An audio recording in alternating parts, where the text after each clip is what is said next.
हिंदी रचना और आलोचना में कोशी क्षेत्र का योगदान विषय पर पूर्णिया विश्वविद्यालय के स्नातकोत्तर विभाग की ओर से एक दिवसीय संगोष्ठी का आयोजन किया गया। इस आयोजन में विभाग के अध्यक्ष डॉक्टर मनोज पराशर ने अहम भूमिका निभाई। संगोष्ठी में हिंदी माध्यम से स्नातकोत्तर कर रहे छात्र छात्राओं ने इसमें हिस्सा लिया और अपना अनुसंधान का विषय इसी बिंदुओं को बनाते हुए अपनी अपनी लेखनी प्रस्तुत की।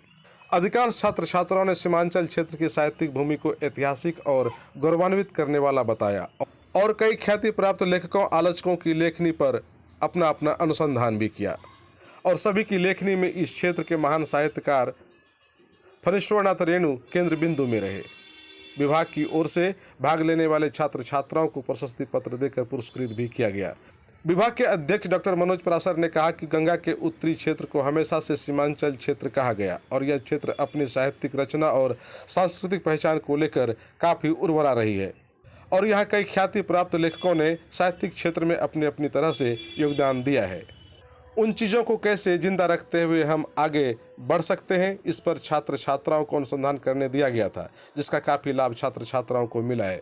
वहीं छात्र अंकुर यादव ने कहा कि पूर्णिया यूनिवर्सिटी ने कई महत्वपूर्ण कदम उठाए हैं, उसमें यह भी एक महत्वपूर्ण आयोजन है और इससे उन लोगों को भरपूर फायदा मिला है। कहना चाहूंगी दो पंक्तियों में कि रेणु जी को आंचलिक उपन्यासकार ऐसे नहीं कहा जाता है। उन्होंने ऐसी भाषा लिखी है जो कि कोई भी उस समय के रचनाकार लिखने की हिम्मत नहीं जुटा पाते थे। उनकी एक कहानी है लालपान की बेगम, उसमें उन्होंने ऐसी ऐसी भाषा लिखी है कि लोग हंस पड़ते हैं। कई बार मैंने उसे पढ़ाया है तो मुझे बड़ी हंसी आती थी।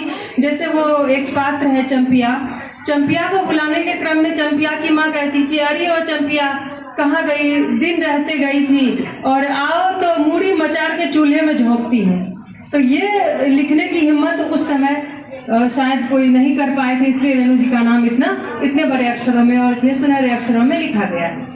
अब मैं आती हूँ अपने आलेख पे। कोशी अंचल की धरती ने कई ऐसे साहित्यकारों को जन्म दिया है जिनकी कृतियों ने यहाँ की मिट्टी, संस्कृति और लोक जीवन का सजीव चित्रण मिलता है। उसी कड़ी में आज मैं बात कर रही हूँ डॉक्टर लक्ष्मी नारायण सुधांशु जी की, जो कि हमारे पूर्णिया के चंदवा रूपसपुर गांव में उनका जन्म हुआ था 1906 में। और रेणु जी केवल साहित्यकार नहीं थे, स्वतंत्रता आंदोलन के भी प्रणेता थे। सुधांशु जी ने भारत छोड़ो आंदोलन 1942 में सक्रिय रूप से भाग लिया था, जिसके कारण उन्हें ब्रिटिश सरकार द्वारा भागलपुर जेल में बंद कर दिया गया था। ये तो एक राजनीतिक बात हुई, लेकिन एक और बात जो मुझे उनके बारे में खोज करने में पता चली कि पूर्णिया का जो प्रसिद्ध कला भवन है उसकी भी स्थापना उन्होंने ही की थी।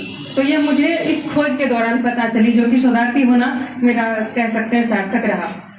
उनकी कृतियों मैं बहुत ज़्यादा समय नहीं लूंगी क्योंकि समय का अभाव है, तो मैं उनकी एक कृति की बात करूंगी जो है निबंध उनका ग्राम गीत का मर्म, जिसको मैंने पढ़ाया है बहुत सालों और मुझे बहुत अच्छा लगा। वो मैं एकदम खो जाती थी ग्राम गीत के मर्म में। ग्राम गीत के बारे में ये बात उन्होंने कही है कि ग्राम गीत का जब उद्भव हुआ होगा तो निश्चित रूप से वह कोई मस्त। हर सपना एक छोटे से ख्याल से शुरू होता है। 4 दीवारें होती हैं पर घर तब बनता है जब उसमें एहसास जुड़ते हैं, जब फर्श पर पड़ता है पहला कदम और हर टाइल में दिखती है खूबसूरती, जब सुबह की शुरुआत होती है सुकून से और हर फिटिंग कहती है क्वालिटी जो भरोसा दे।